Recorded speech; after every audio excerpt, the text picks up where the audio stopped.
There you go, some audio from the Dan Band, and right now we have got Dan Finnerty. Good morning, man. How's it going? Hey, I'm good. How are you? I'm pretty darn good. Where are you at this morning? Where's home base for you? Are you on the road, or what's up? Right now I'm in Los Angeles. Okay, is that where you're based out of? Yeah, I live in L.A. Okay, perfect. Sadly. I get that a lot. A lot of people not too happy to be living down there. Yeah, it's just not my thing. Is that where you're whatever. from originally, or did you move there after you started getting all these gigs? I'm from upstate New York, and I was living in New York City, but then I got in this show called Stomp, which brought me out to L.A., and then I just, You were in weather. you were in Stomp, like the Broadway show, like the trash can percussion stuff? Yeah, the garbage can show. Yeah. That's awesome, man. I love Stomp. I had no idea. Yeah, I like it too. Very cool. And so what I want to know, I mean, obviously people know you probably most from your movies. I mean, Old School, The Hangover, things like that. Now you're doing some Jay Leno stuff. Give us like the history of the band. I mean, how did the Dan Band come about, and what were you guys doing that got you these gigs? Well, the first thing it was my my final show for Stomp. So the cast took me out, and we went to some bar that had karaoke, and I was drunk and sang "I Am Woman" at the karaoke bar, and it got such a reaction from people just who couldn't. I don't know. I felt like it was just partially an easy laugh that I was singing a girl song, and I didn't think it was that big of a deal. And so when I moved to LA like 2 weeks later, I just started doing that out and slowly adding songs. And basically what happened is my friend had a band, and she needed someone to open for her so it would look like she was headlining, So she said, just sing a couple songs, and it'll look like you're the opening act. And so I sang You Light Up My Life and Flashdance and I Am Woman. And some guy came up to me and said, do you have a flyer? And I'm like, for what? And he goes, when's your next show? I'm like, never. And he said, well, I want to book you at the Viper Room, and if you can put together like a 30-minute set, I'll book you. So that's what happened, is like I scrapped together like more girl songs, and then I did that show in LA like once a month for a year without the backup guys. The songs got so elaborate, I started adding, I needed backup singers. Yeah. So I found these two guys and put them in the show, and then Todd Phillips from Old School, he came because we had a pretty good, audience thing happening here in LA, and he came and saw the show, and he just said, pick a song and sing it in the wedding scene. So that's awesome. And was it all planned? Was it planned out like that, or did you was the swearing in the middle of it? Is that how you do it all the time, or did you just kind of riff and go with the flow when you were filming?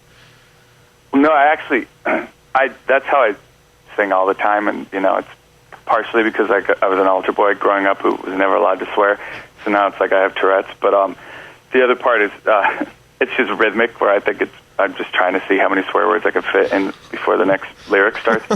Just a little game I play with myself. But when I went to record Old School, the first take we did it, and I didn't think I could swear, so I didn't swear.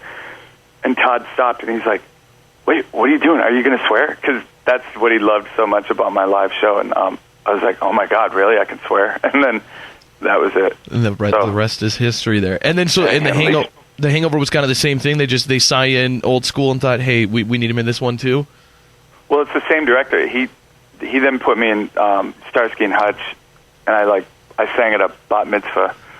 And then I was in, then he put me in The Hangover. That's awesome. Do you get asked? It's the same people every time. I see. So you're just like their go-to comical musician in all the movies. Yeah, I'm like the musical Clint Howard for Todd Phillips. I like it. Are people now, obviously the Old School wedding scene is like classic, and that was the first people really got a good look at you, and they loved it.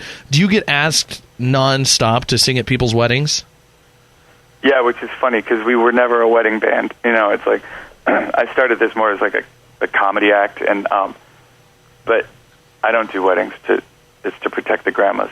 I like they it. Get too upset. Yeah. You haven't even done one? There hasn't been some celebrity that's offered you a ton of cash to do a cameo at their wedding or anything? We did one wedding before I'd ever done Old School, and it was horrible. There was a grandma in the front who was watching, and she thought, oh, this is nice, there'll be a band. And then I started jumping around and singing and swearing. And the more horrified she got, the more nervous and sweary I got. And then when I get nervous, I grab my crotch also and do a lot of references. And so, yeah, every time she got freaked out, I would grab my crotch and swear, and it was awful for both of us. So now I don't do weddings to protect the grandmas because they just want to come eat the chicken, and they got their hair set, and they get dressed up, and they don't want to see a sweaty crotch. Exactly, I'm with you. Yeah. What's coming up for you now? Are you still doing stuff for Jay Leno? Yeah, we're going to be on the Tonight Show tonight. Oh, cool. Yeah, so check it out. What do you think about that? I mean, you're working with Jay Leno now. That's a cool gig. But what do you think about like the whole Jay Conan thing? Or do you just? I mean, are you one of the guys that's like, hey, screw it, I got a gig? Or are you a Conan fan or a Jay fan? Or did you not take sides? Yeah, I mean, I just like that someone hired me and I live close to the studio. It's like to me, the bottom line is he really is a nice guy. I know up close that he's genuinely one of the nicest people I've met. And I've been a fan of Conan and Jay's for years. So it's like, I'm sure it's going to work out fine in the end. Yeah, and, exactly. I feel like, I don't know. I'm just happy someone lets me on a lot, and there's free food backstage. Perfect. What are you guys doing? Do you know can you tell us what you're doing on tonight's episode of The Tonight Show, or is it top secret? Oh, no, it's a recurring segment I did as a correspondent for his old show, too, which is kind of like we show up and try to make boring moments a little better with music. You know what I mean? So it's always really cheesy, but tonight we're going to a laundromat. Oh, perfect. To entertain people who are doing their laundry. Excellent. Well, check that out, Dan, tonight on The Tonight Show. And what else is new, Dan? Anything else you want to talk about? Well, we're just doing some touring stuff, and I'm sure we'll get out your way pretty soon. And yeah, the biggest thing we did you see Pink at the Grammys? Yes. We just did that a couple weeks ago at our show here in LA. We tackled that song, so that was pretty crazy. Where she hangs from the. Mm-hmm. That's pretty ballsy.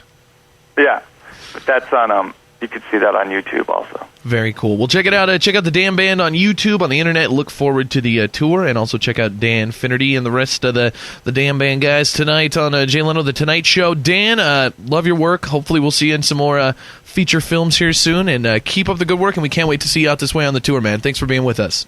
Cool, thanks. The Big J Show. Weekday mornings from 6 till 10 on Billings' #1 hit music station, Hot 101.9.